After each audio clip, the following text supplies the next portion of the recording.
Assalamualaikum warahmatullahi wabarakatuh. Saudaraku kaum muslimin dan muslimat, saudara sebangsa dan setanah air dimanapun Anda ada dan berada. Kembali bertemu dengan saya, Abu Fikri, dalam rangka menyampaikan ataupun melanjutkan kajian kita yang sudah-sudah, yakni tentang rukun sembahyang 13. Kali ini kita masuk kepada bagian yang ke-12, yaitu salam pertama. Jadi rukun sembahyang 13 itu seperti yang pernah kita ulang-ulang. Pertama, niat. Yang kedua, tegak berdiri betul. Yang ketiga, takbiratul ikram. Yang keempat, membaca Al-Fatihah. Yang kelima, ruku. Yang keenam, i'tidal. Yang ketujuh, sujud. Yang kedelapan, duduk antar dua sujud. Yang kesembilan, duduk tahiyat. Yang kesepuluh, membaca tahiyat. Yang ke-11 salawat atas Nabi, dan sekarang yang ke-12 salam pertama. Jadi di dalam sholat yang kita lakukan ada dua salam. Pertama adalah salam yang pertama, yang kedua adalah salam yang kedua. Jadi kenapa di dalam rukun sembahyang 13 salam yang kedua tidak termasuk rukun sembahyang yang 13. Nah, ini nanti rahasianya akan kita sampaikan pada kita semua dalam video ini. Sebelumnya perlu saya ungkapkan kembali bahwa orang tua kita pernah mengatakan bahwa salam yang pertama, salam yang kedua itu ditujukan kepada Allah dan Rasul-Nya. Karena kita waktu itu sedang berhadapan-hadapan dengan Dia. Namun sebagai hamba Allah, hamba Rasulullah yang diberi akal fikir, tentu orang tua kita tidak membiarkan kita hanya punya akal, tapi tidak berfikir. Beliau tidak suka itu. Beliau sukanya adalah setelah kita diberi akal, kita berfikir dengan akal itu. Jadi banyak kajian-kajian agama Islam yang disampaikan oleh Allah dan Rasul, tanpa kita gunakan akal kita untuk berfikir, memikirkannya, maka persoalan agama itu banyak rancu, banyak tak seimbang, kadang-kadang terkesan aneh. Nah, hanya saja kita tidak akan membahas masalah itu. Karena berkali-kali saya mengungkapkan bahwa ad-dinu wal aklu la dinu liman la aklalah. Agama itu adalah akal. Tidak adalah agama itu bagi diri seseorang tanpa dia menggunakan akalnya untuk memikirkan agama tersebut. Walaupun agama itu tidak boleh diakal-akali, tapi tetap di dalam menyelami, mengarungi, mencapai target inti agama, tetap kita harus menggunakan akal. Kenapa sedemikian?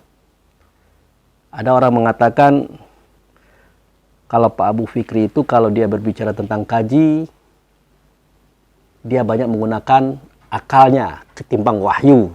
Nah, kan begitu. Ya, saya jawab itu benar. Ya, bagaimana mungkin saya menggunakan wahyu? Karena saya kan bukan nabi, bukan rasul.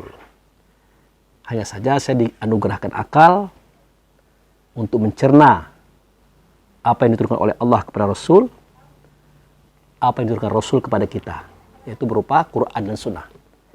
Jadi akal fikir itu memang fungsinya adalah untuk mendalami, menyelami makna dan hakikat apa yang ada pada tulisan di dalam kitab Quran, apa yang ada pada tulisan di hadis-hadis. Lagian pula Allah Subhanahu wa Ta'ala itu menyampaikan kepada semua kita melalui Rasulullah, itu surah Ali Imran ayat 4. Itu bisa kita sama-sama lihat. Min qablu hudal linnasi wa anzalal furqan. Artinya, sebelum Allah menurunkan petunjuk bagi semua manusia,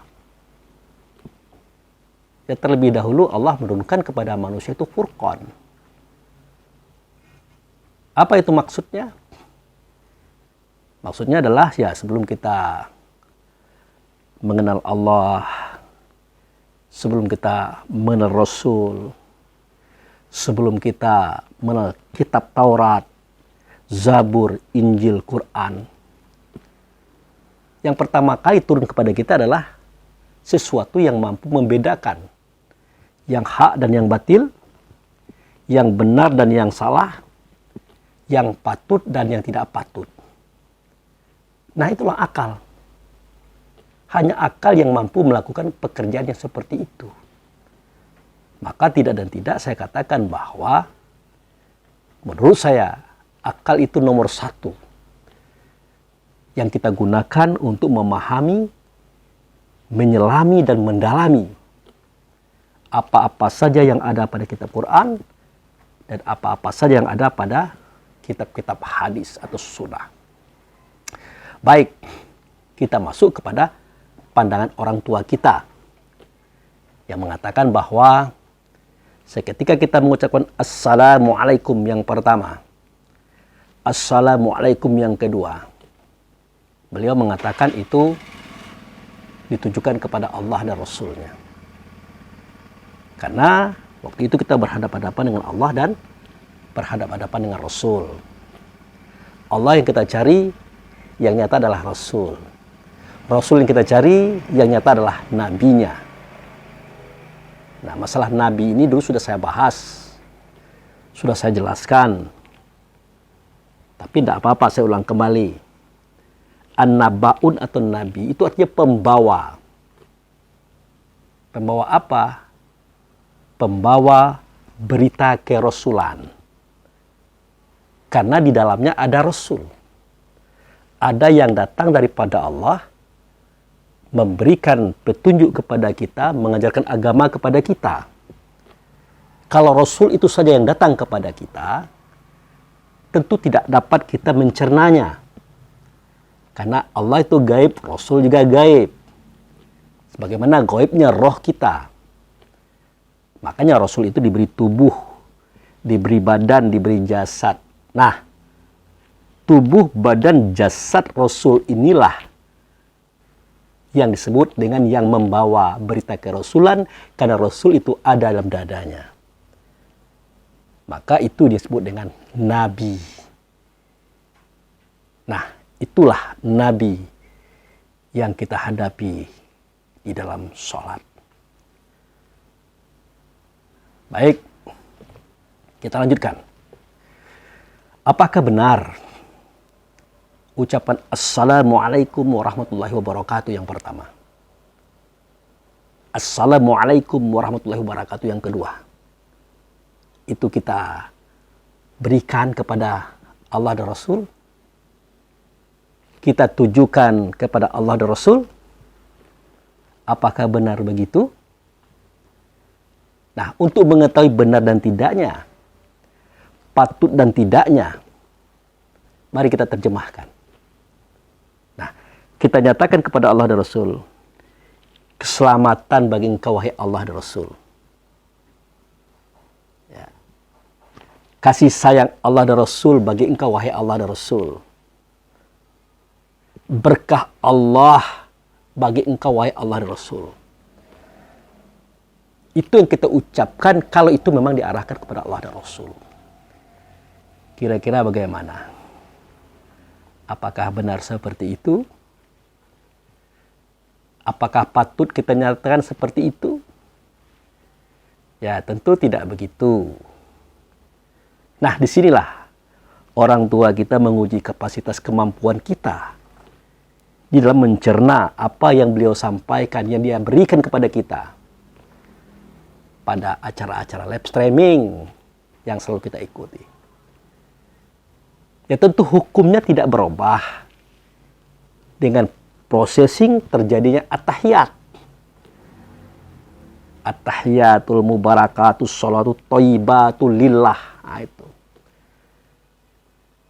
At-tahiyat itu penghormatan. Sholawat itu kesejahteraan. Thayyib itu kebaikan. Aku berikan kepada engkau, wahai Allah. Nah, itu. Ternyata kata Allah tidak begitu.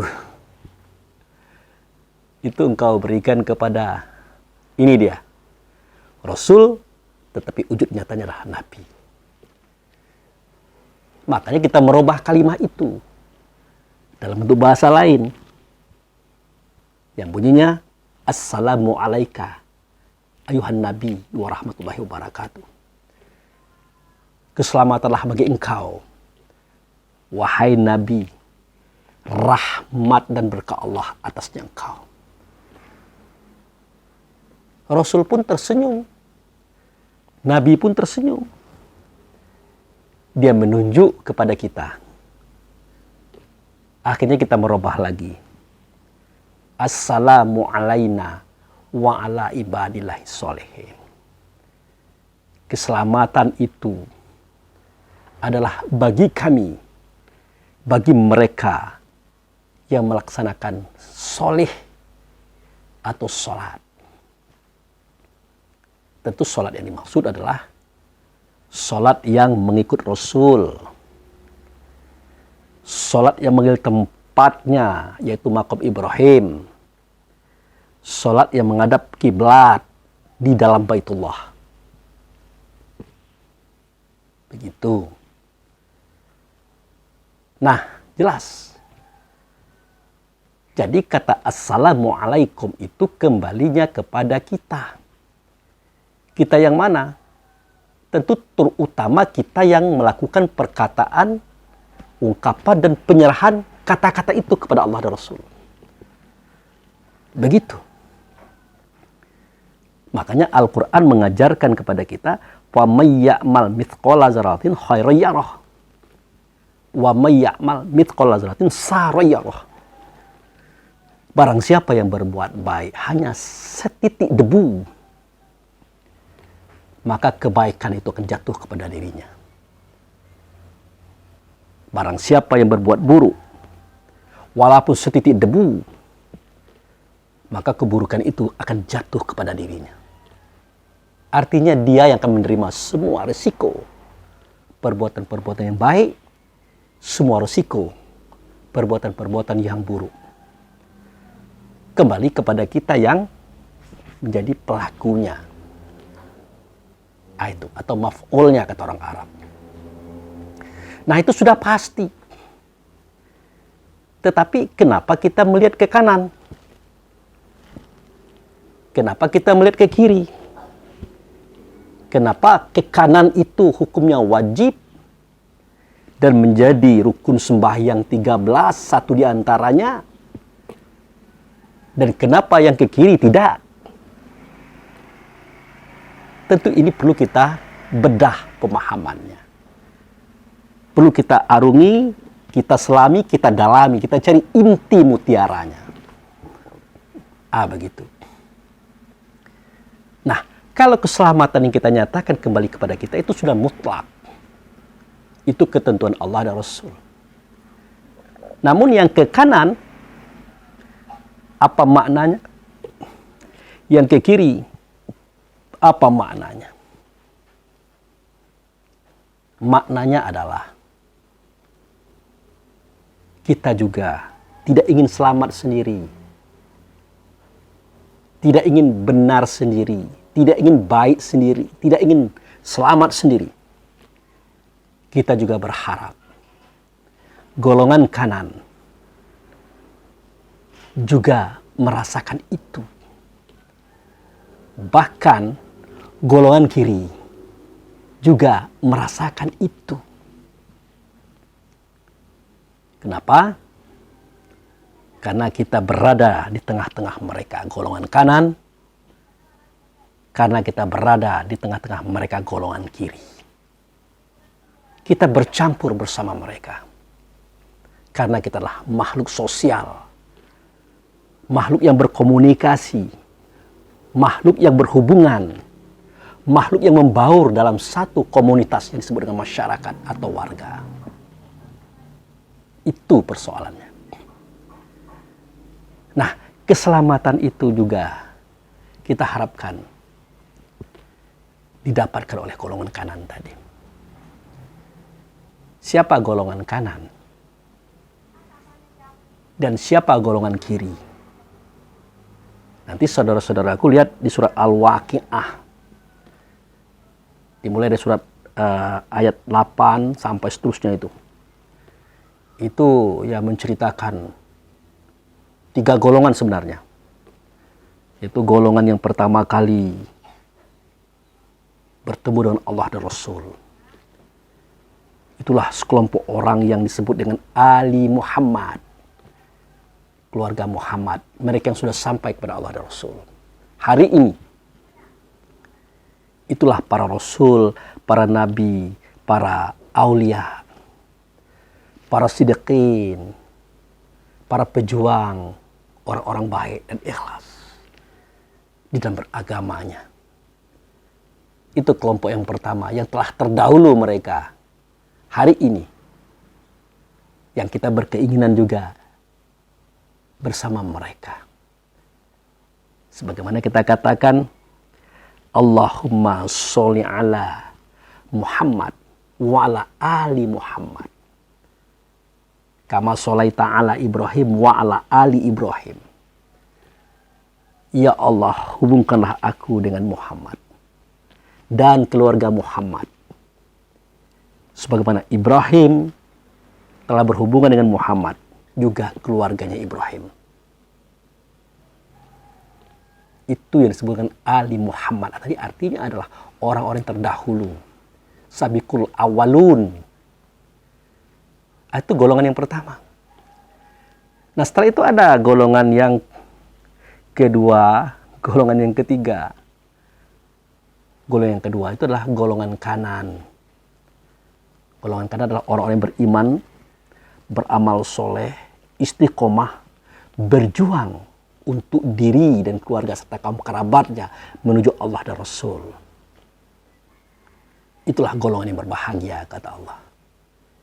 Itu golongan kanan. Kenapa mereka berbahagia? Karena mereka dekat kepada Allah dan Rasul.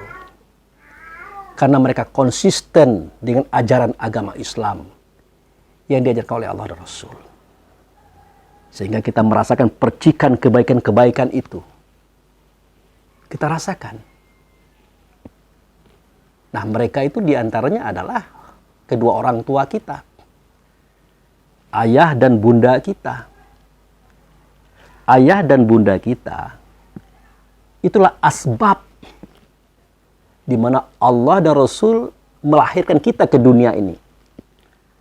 Itu nomor 1 loh. Tidak bisa kita bantah dan tidak bisa kita pungkiri. Kalau istilah saya, ayah kita itulah tangan kanannya Allah. Melalui sang ayah, Allah memberikan perlindungan kepada kita. Menyalurkan rezeki kepada kita. Menyalurkan kasih sayang kepada kita. Melalui beliau, ayah tadi. Begitu juga ibu. Melalui ibu, Allah melahirkan kita. Bayangkan, melahirkan kita. Dari tiada diadakan.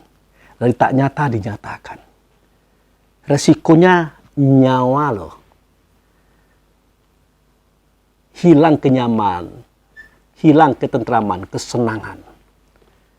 Seketika dia menghamili kita, jangankan kita dimasuki orang di dalam perut kita, masuk angin saja sudah mual-mual, sudah muntah-muntah, sudah berkeringat, sudah pucat, sudah gemetar. Tidak enak makan, tidak enak minum, dan tidak enak tidur selama 9 bulan 10 hari. Itu target umum. Itu penderitaan ibu yang dia ikhlaskan untuk kita karena dia yakin Allah menjadikannya sebagai tangan kiri. Maka kepada ayah dan bunda ini, jangan main-main kita dengan mereka ini. Karena kita inginkan ridho Allah dan Rasul. Kasih sayang Allah dan Rasul. Tidak akan kita dapatkan itu sebelum kedua mereka ini ridho kepada kita. Begitu. Jangan coba-coba kita berpikir mentang-mentang kita mengaji dalam kajian hakikat, kajian tasawuf yang hari ini kita renangi, kita akan nyaman. Sementara kedua orang tua kita abaikan. Kalau boleh saya katakan, ini kalau boleh ya, seketika kita mengabaikan ayah dan bunda kita, yang pertama kali tersinggung bukanlah mereka, tetapi Allah dan Rasul. Dia yang paling pertama kali tersinggung. Seandainya mereka itu boleh tersinggung. Seandainya kita sakiti ayah dan bunda kita, ya, kalau boleh saya katakan, yang pertama kali tersakiti bukan ayah dan bunda, tetapi Allah dan Rasul. Begitu. Makanya untuk Allah ridho kepada kita, untuk Rasul ridho kepada kita, Allah menunggu keterangan daripada ayah dan bunda kita. Adakah kedua-duanya ridho kepada kita? Kalau kedua-duanya ridho kepada kita, barulah turun ridhonya Allah, barulah turun ridhonya Rasul. Apalagi bunda, ibu, itu luar biasa. Pernah dahulu sahabat bertanya kepada Rasulullah, "Ya Rasulullah, siapakah orang yang paling utama untuk aku mengabdi kepadanya selain daripada Allah dan Rasul?" Kata Rasulullah, "Ibumu." Ditanya lagi, jawabnya, "Ibumu." Ditanya lagi, jawabnya, "Ibumu." Yang keempat baru Rasul mengatakan, "Ayahmu." Kenapa ibu? Ada apa dengan ibu? Bahkan Rasul menjadikan tujuan hidup kita, yaitu sorga, itu diletakkan di bawah telapak kaki ibu. Di bawah telapak kaki ibu.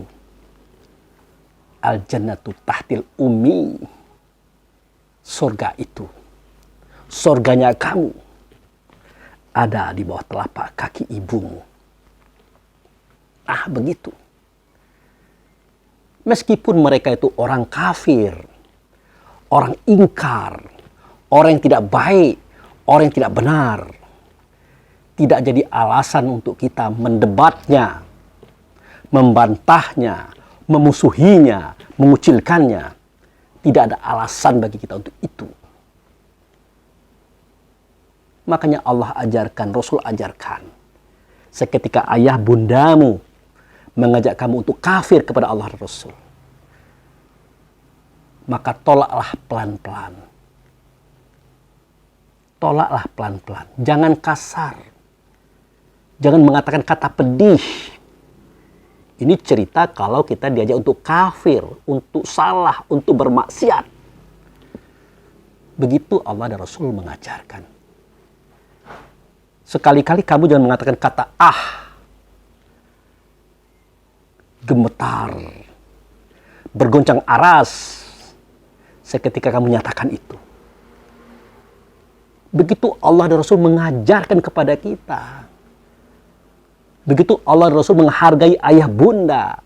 Meskipun dia kafir kepada Allah dan Rasul, kemudian dia mengajak kita pula untuk kafir kepada Allah dan Rasul, tetap Allah dan Rasul mengatakan, bantah dengan baik, lemah lembut, tolak dengan baik, lemah lembut, tidak dengan kasar.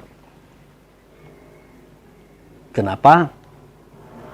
Karena kedua mereka pernah digunakan oleh Allah, pernah digunakan oleh Rasul untuk memberikan perlindungan, kasih sayang, dan perjuangan kenikmatan diri kita. Jadi mereka pernah Allah gunakan untuk itu bagi kita.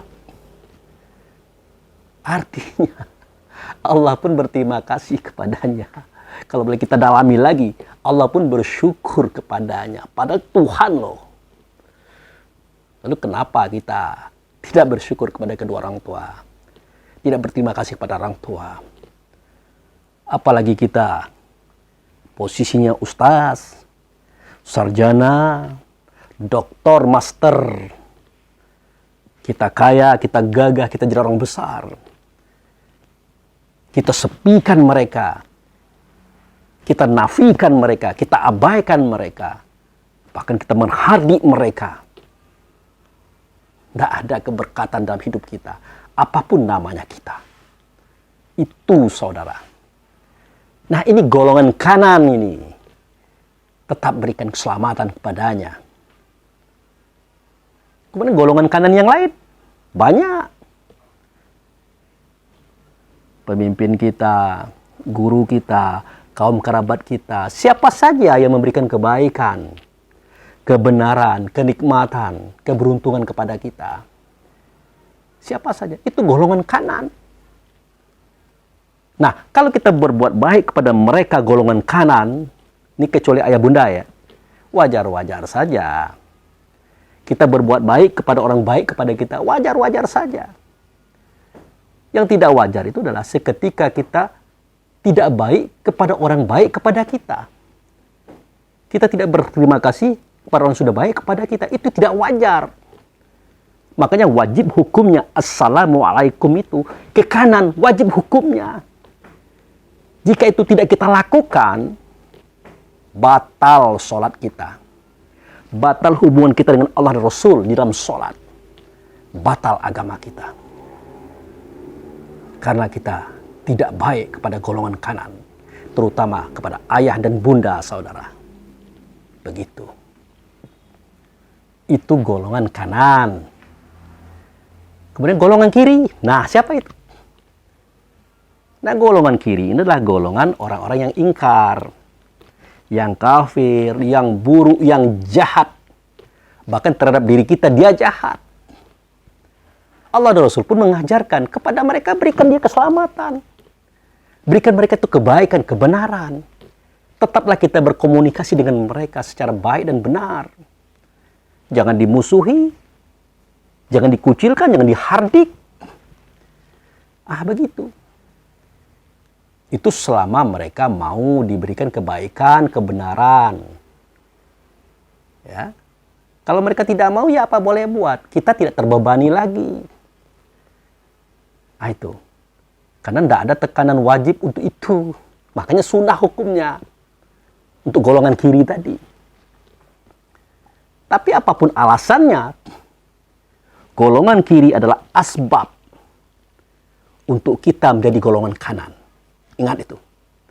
Golongan kiri adalah asbab atau sebab untuk kita menjadi golongan kanan. Karena kalau tidak ada golongan kiri, golongan kanan tidak ada. Kalau tidak ada yang hitam, yang putih tidak ada. Kalau tidak ada yang buruk, yang baik tidak ada. Jadi adanya putih, adanya baik, adanya benar, itu karena adanya hitam, adanya buruk, adanya tidak benar tadi. Makanya kita juga bertanggung jawab untuk assalamualaikum warahmatullahi wabarakatuh kepada golongan kiri. Karena keberadaan kita justru ada karena mereka juga gitu. Nah makanya seketika kita melihat saudara kita itu bermaksiat, berbuat mungkar kepada Allah dan Rasul, kan diperintahkan kita untuk lakum, ajak mereka ke jalan Tuhanmu dengan hikmah wal mau'izah. Kan perintahkan kita. Ajak. dakwahi mereka itu. Tapi ingat, tetap dalam 3 koridor. Nah, itu. Yaitu mentausiahi mereka itu, pertama, watawasau bil haq. Tausiahi saudaramu itu dengan yang benar. Watawasau bil haq. Tausiahi saudaramu itu dengan yang hak. Jadi siapakah yang benar? Siapakah yang hak? Benar itu al-haqqu min rabbik wala takunanna minal mumtarin. Kebenaran itu datang daripada Allah. Oleh karena itu jangan kamu ragu kepadanya. Dia menunjuk kepada roh kita. Ruh kita yang mana? Ruh kita yang waktu itu masih bersifat sidik, amanat, tabligh, fatonah. Jadi seketika kita memberikan tausiah kepada mereka, tetap berdasarkan sidik, amanat, tabligh, fatonah. Tidak boleh lebih dari itu. Ah, itu. Makanya kita bersuara dengan suara lembut. Kata yang baik, amsal yang mudah dipahami. Tidak menghakimi, tidak mengadili, apalagi merusak hati mereka. Walaupun mereka adalah orang-orang yang rusak. Tidak begitu. Itu yang disebut dengan watawasau bil haq. Tausiah mereka dengan kebenaran yang dia adalah diri kita dalam kondisi kita bersifat sidik, amanah, tabligh, fatonah. Tidak daripada luar itu. Ini kan ada juga kita nih menasihati orang karena kebencian kita kepadanya. Akhirnya kita ucapkan kata yang keras, kasar, kadang-kadang menyinggungnya dia. Untuk apa kita menasihati orang kalau untuk menyakiti orang? Tidak ada manfaatnya itu. Ah, begitu. Maka watawasau bil haq itu artinya tausiahi saudaramu itu dengan kebenaran yang datang daripada Tuhan. Dia bersifat dengan sidik, amanah, tabligh, fatonah. Itu. Apakah itu mempan? Jika tidak mempan, pakai jurus kedua. Watawasau bis sabri. Nah, itu dia. Setelah dengan diri kita dan sifat Nabi, sifat Rasul tidak mempan, pakai jurus kedua. Watawasau bis sabri. Tausiahilah dia itu dengan sabar. Kalau untuk kajian umum, ya tausiah dia itu dengan sabar. Boleh jadi dia memberontak, boleh jadi dia melawan. Kita tidak boleh membalas itu. Karena tujuan kita mentausiahi, mengajak dia untuk baik dan benar. Kita harus sabar. Itu dalam kajian umum. Itu pernah saya sampaikan dalam acara Isra wal Mi'raj pada kajian umum. Tapi dalam kajian khusus, watawasau bis sabri itu artinya tausiahilah dia itu dengan si sabar. Jadi kita mentausiahi bukan lagi dengan sifat si sabar, tapi dengan si sabar itu sendiri. Siapa itu si sabar? Siapa? Nah, innallaha ma'as sabirin. Allah itu serta yang sabar. Yang sabar ini siapa? Kitakah? Bukan. Yang sabar itu adalah Muhammad. Beliau itu Rasulullah. Beliau itu ikutan kita. Contoh kita. Hadapan kita. Orang tua kita. Yang membimbing kita kepada Allah. Itu si sabar. Makanya dalam Al-Quran kita temukan kalimah yang berbunyi wasta'inu bis-sabri was-shalah innaha lakabiroh ilal khosa'in. Minta tolonglah kamu kepada Allah dan sabar. Sesungguhnya perbuatan itu adalah sangat berat kecuali bagi mereka yang khusyuk. Kalau meminta tolong benar kepada Allah, itu benar. Kepada Allah kita minta tolong. Tapi tidak bisa kita menuju Allah tanpa si sabar. Karena si sabar ini adalah wasilah yang menghubungkan kita kepada Allah. Yang tahu Allah itu hanya si sabar, bukan kita. Nah, si Sobar itulah Rasulullah Sallallahu Alaihi Wasallam. Beliau itulah Nabi Muhammad. Begitu. Makanya kalau kita berurusan kepada Allah, dari sisi apa saja, harus melalui beliau. Harus bersolawat kepada beliau. Karena beliau adalah wasilah yang menghubungkan kita antara kita dengan Allah itu sendiri. Coba perhatikan waktu kita mau sholat. Kan ada azan itu. Ada azan. Doa azan itu adalah Allahumma Rabbah hazhid da'wati tammah wa sholatil qa'imah ati Muhammadani wasilah wal fadilah wa ba'athu fi maqama mahmudah. Kan begitu bahasanya. Ya Allah yang memiliki seruan yang sempurna. Sholat yang akan didirikan. Hadirkan di engkau Muhammad untuk menjadi wasilah bagi aku kepada engkau ya Allah. Di tempat yang terpuji. Maqam mahmudah itu, makom itu tempat, mahmud itu adalah beliau. Itu puji. Nah itu ceritanya itu. Makanya lagi saya sedih betul. Seketika saudara saya dari kelompok MUI, maaf, beliau selalu mengatakan dirinya adalah S2. Beliau mengatakan kajian tasawuf torikat sudah dikuasai. Dalam dialog kami malam itu, apa dia bilang? Abu Fikri mengatakan wasilah. Orang yang menyampaikan kita kepada Allah. Kata beliau tidak begitu. Kalau kita ingin berdialog kepada Allah langsung. Tidak pakai perantara. Ya tentu saya senyum mendengarnya. Bukan tertawa, senyum.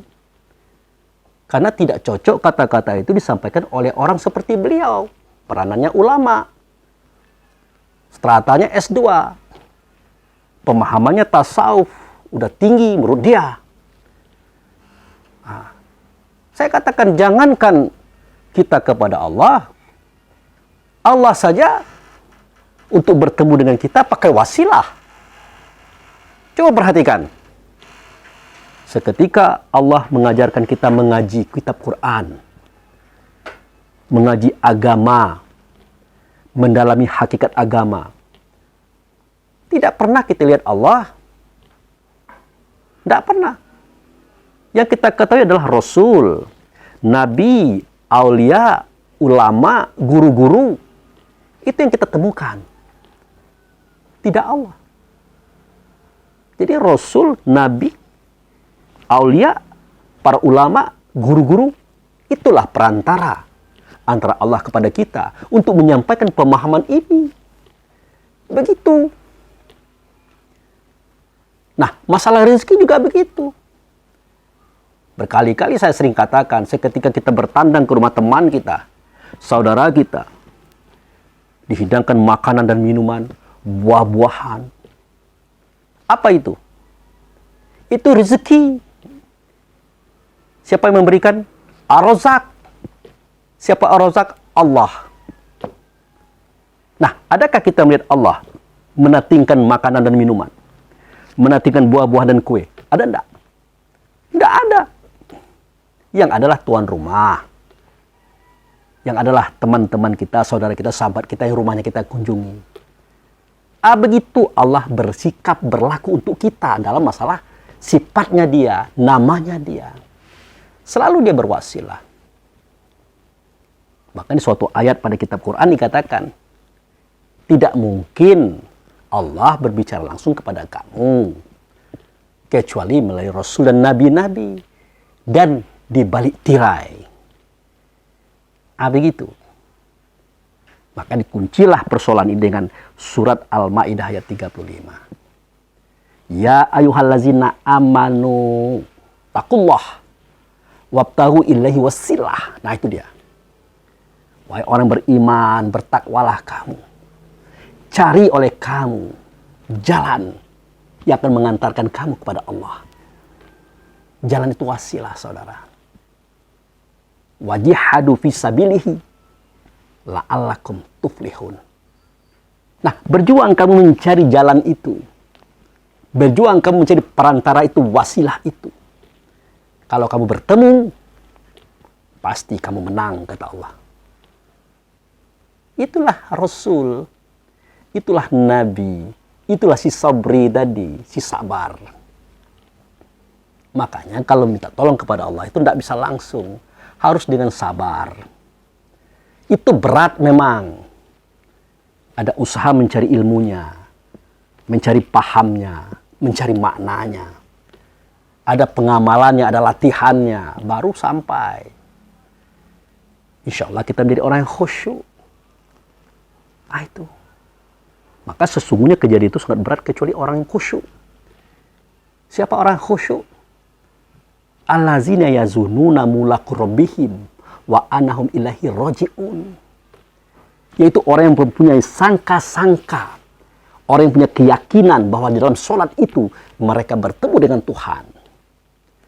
Itulah saat mereka kembali kepadanya. Itu orang kaji itu. Untuk itu kita belajar kajian ini, saudara. Itu. Jadi ukuran kita bertemu dengan Allah dan Rasul di tempat itu, selain kita dibekali pengetahuan dan pemahaman, keyakinan kita menentukan. Persangkaan kita menentukan.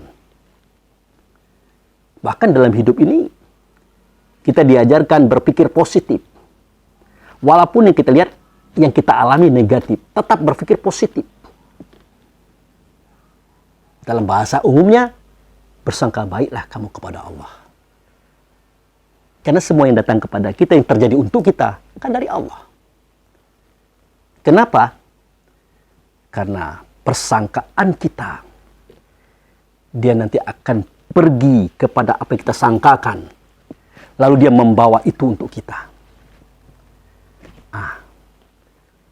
Makanya bersangka baik itu perlu. Supaya yang datang kepada kita yang baik-baik. Walaupun yang kita lihat buruk. Yang kita dengar buruk. Makanya Linda Bryant, sang penulis buku The Secret, yang luar biasa mendunia itu. Dulu harga bukunya 75.000. Kira-kira 17 tahun yang lalu ya. Sulit saya membelinya itu. Tapi dengan keinginan yang kuat, tiba-tiba bisa saya mendapatkan. Walaupun tidak dari uang saya. Ada teman yang membelikan. Seketika saya dibawa ke Jakarta. Karena beliau tahu saya hobi baca buku.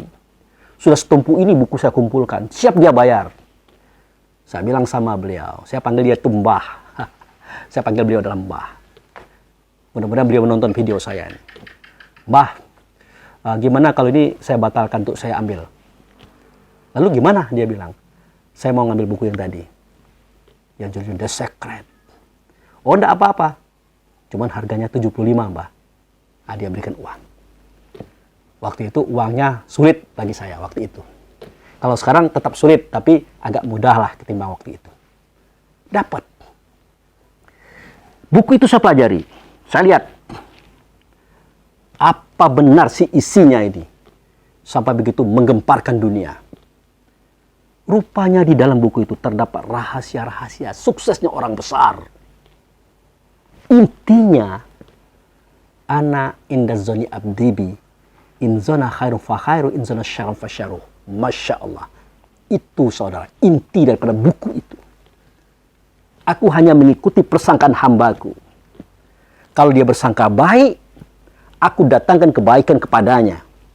Walaupun yang dia lihat itu buruk. Yang dia dengar itu buruk. Tapi kalau dia bersangka buruk, aku akan datangkan kepadanya itu buruk. Walaupun yang dia lihat itu baik. Walaupun yang dia dengar itu baik. Bayangkan saudara. Bahwa keyakinan adalah energi yang terkuat di alam semesta. Persangkaan adalah ketajaman energi untuk menjemput apa yang kita sangkakan. Begitu. Nah, kembali kepada si sabar tadi. Kembali kepada orang yang khusyuk tadi. Kembali kepada zon persangkaan dan keyakinan tadi. Hanya begitu Allah meminta kepada kita. Tidak banyak-banyak. Berimanlah, yakinlah, bersangka baiklah kepada Allah. Walaupun keimanan kita, keyakinan kita, persangkaan kita, kebenaran menurut kita, belum tentu benar menurut Allah. Kesalahan menurut kita, belum tentu salah menurut Allah. Jadi kan ada nih sahabat-sahabat saya nih, sering memprotes kajian saya. Nggak apa-apa, saya paham itu. Kapasitas pengetahuan beda, kapasitas pemahaman beda. Yang penting kapasitas akal pun beda. Jam terbang beda dan latar belakang hidup beda. Hasilnya beda, nggak apa-apa, wajar. Nggak masalah. Nah, yang jadi masalah adalah seketika dia menyalahkan saya, itu menjadi masalah. Bukan masalah dengan saya, tapi masalah dengan Allah dan Rasul. Wah, kajian itu tidak benar, yang benar begini, begini, konsepnya begini. Saya dapat daripada Allah dan Rasul begini. Maka saya katakan Anda benar. Benar Anda itu. Jujur saya katakan, saya tidak mampu atau belum mampu mencapai kebenaran yang Anda capai. Itu. Tapi ingat loh, sebenar-benar kita, sehebat-hebat kita, tapi jika dirujukkan dengan kebenaran Allah dan Rasul, tentu tidak sama nilainya. Tidak sama nilainya. Boleh jadi yang benar kata kita itu, kata Allah tidak benar. Kata Rasul tidak benar. Begitu. Boleh jadi yang tidak benar kata kita, justru itulah yang benar. Maka persoalan benar dan salah, tepat dan tidak tepat kajian-kajian yang kita buat, tidak usah dipersoalkan. Tidak terlalu penting itu.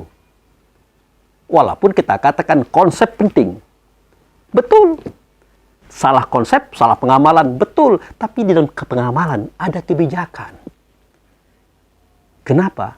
Seseorang yang mengamalkan suatu konsep, tentu dimulai daripada kapasitas akalnya, keyakinannya, pengalamannya, pencapaiannya. Tidak sama kita.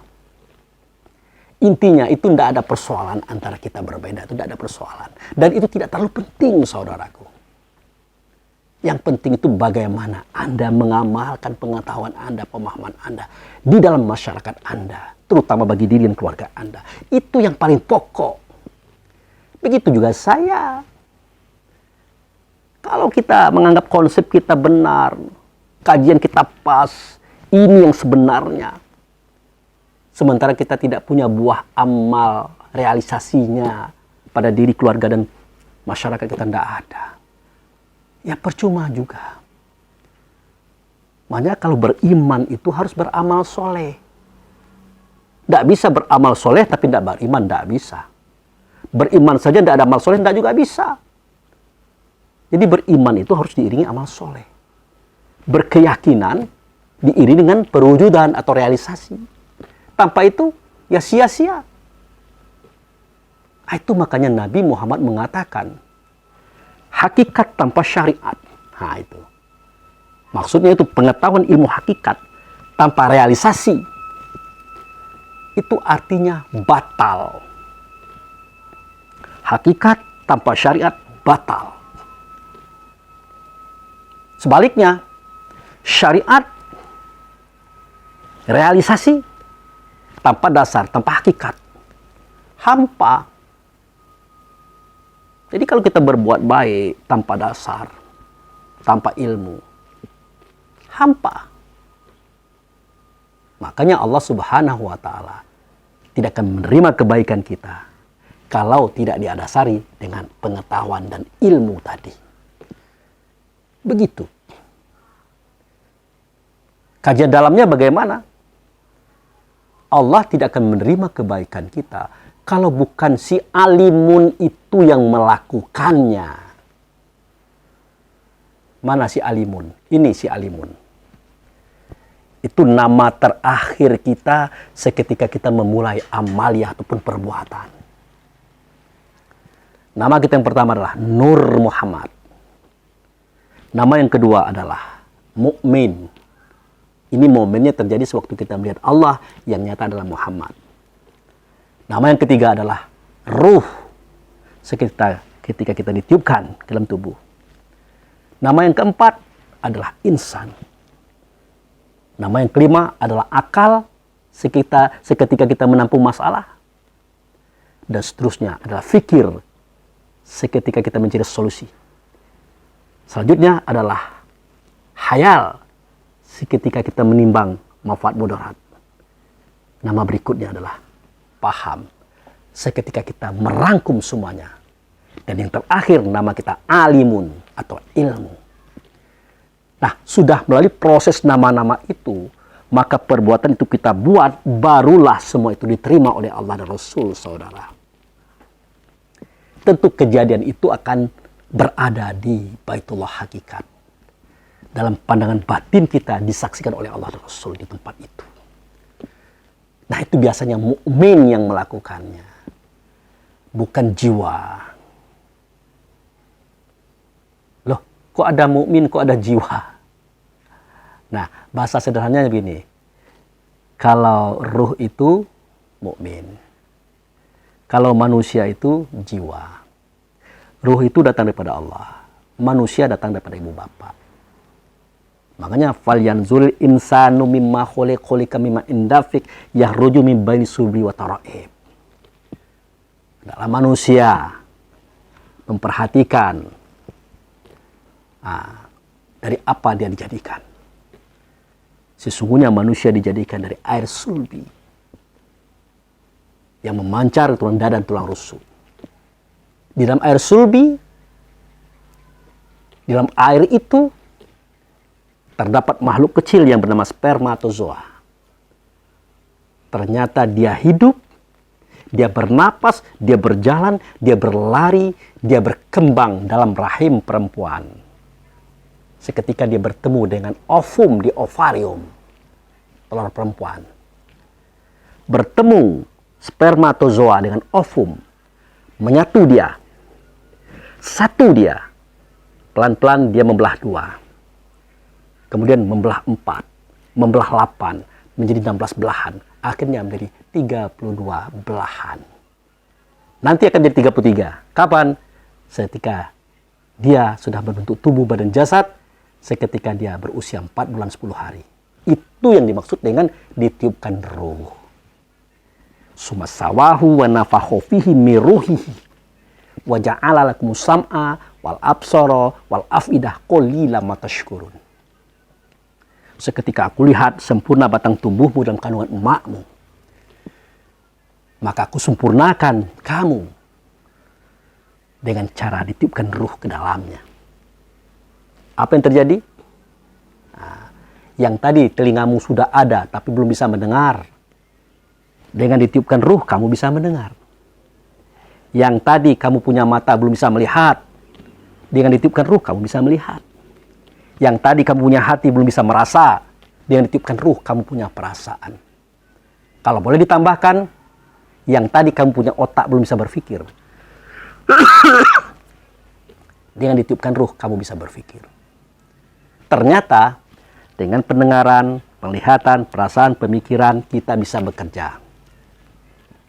Dan bekerja kita dapat uang. Dengan uang kita kaya raya. Dengan kaya kita berpangkat. Dengan pangkat kita menjadi orang besar. Nah, besarnya kita adalah karena ditiupkan ruh oleh Allah. Ruh itulah kebesaran Allah yang ada pada kita, saudara. Coba kalau ruh dicabut, apa artinya kita? Apa nama kita? Jelas bangkai namanya. Kalau bangkai ayam di pasar itu laku 40.000 sekilo. Kalau kita minta 1 on saja, orang minta lebihkan. Ada harganya. Kalau bangkai kita, tidak ada harganya. Walaupun berat kita 200 kilo. Mau kamu gratis, ambil, silahkan. Tidak ada yang mau. Jangankan kita, keluarganya aja tidak mau menerima bangkainya kita. Bangkainya dia. Karena tidak ada ruh lagi. Meskipun pangkat kita presiden, menteri, jenderal, apapun namanya. Kalau kebesaran Allah sudah tidak ada pada diri kita, kita tidak besar lagi, saudara. Itulah momennya. Nah, jadi kembali kepada persoalan tadi. Siapakah yang hidup dalam tubuh mungil spermatozoa tadi? Yang dia berkembang, berbentuk tubuh. Itulah an-nasu. Itulah dia manusia. Bersifat dengan hawa nafsu dunia syaitan. Kalau dia sudah baik, terpimpin, terbimbing oleh ruh yang bernama mukmin tadi, maka dia tidak mau lagi dikatakan manusia. Karena manusia itu bersifat hawa nafsu dunia syaitan. Maka namanya jiwa atau nafsul mutmainnah. Jiwa yang tenang. Nah, kalau sudah sampai ke tingkat jiwa yang tenang, maka dia seakan-akan saudara kembar mukmin.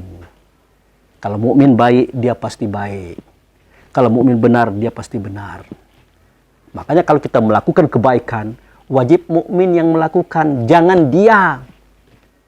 Jangan jiwa tadi. Kalau jiwa yang melakukannya, Allah dan Rasul tidak menerimanya. Walaupun itu baik, walaupun itu benar. Ini persoalan kita terakhir, saudara. Setelah kaji-kaji sudah kita paham.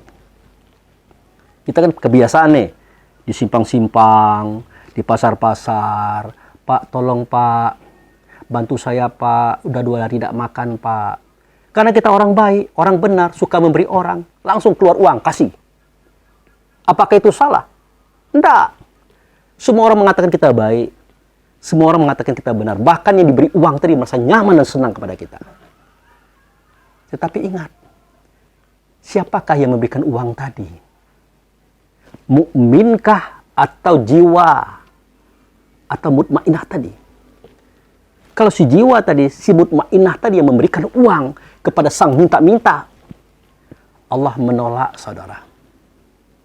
Allah menolak. Tidak diterima oleh Allah dan Rasul. Kenapa?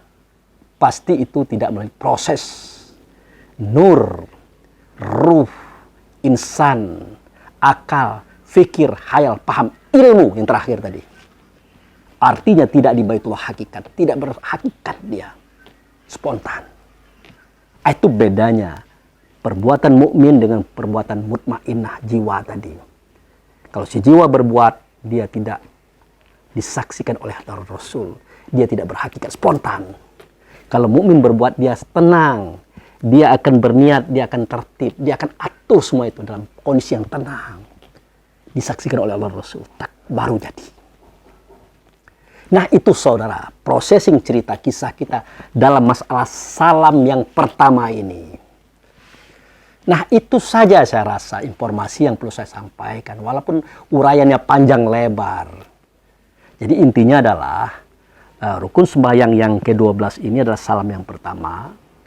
Ya, itu wajib hukumnya. Penyebab benarnya sholat kita adalah salam yang pertama tadi. Itu wajib hukumnya. Tanpa salam pertama, gugur sholat kita. Salam yang kedua, itu sunnah hukumnya. Misalnya begini, kita Assalamualaikum warahmatullahi wabarakatuh, kanan sudah selesai.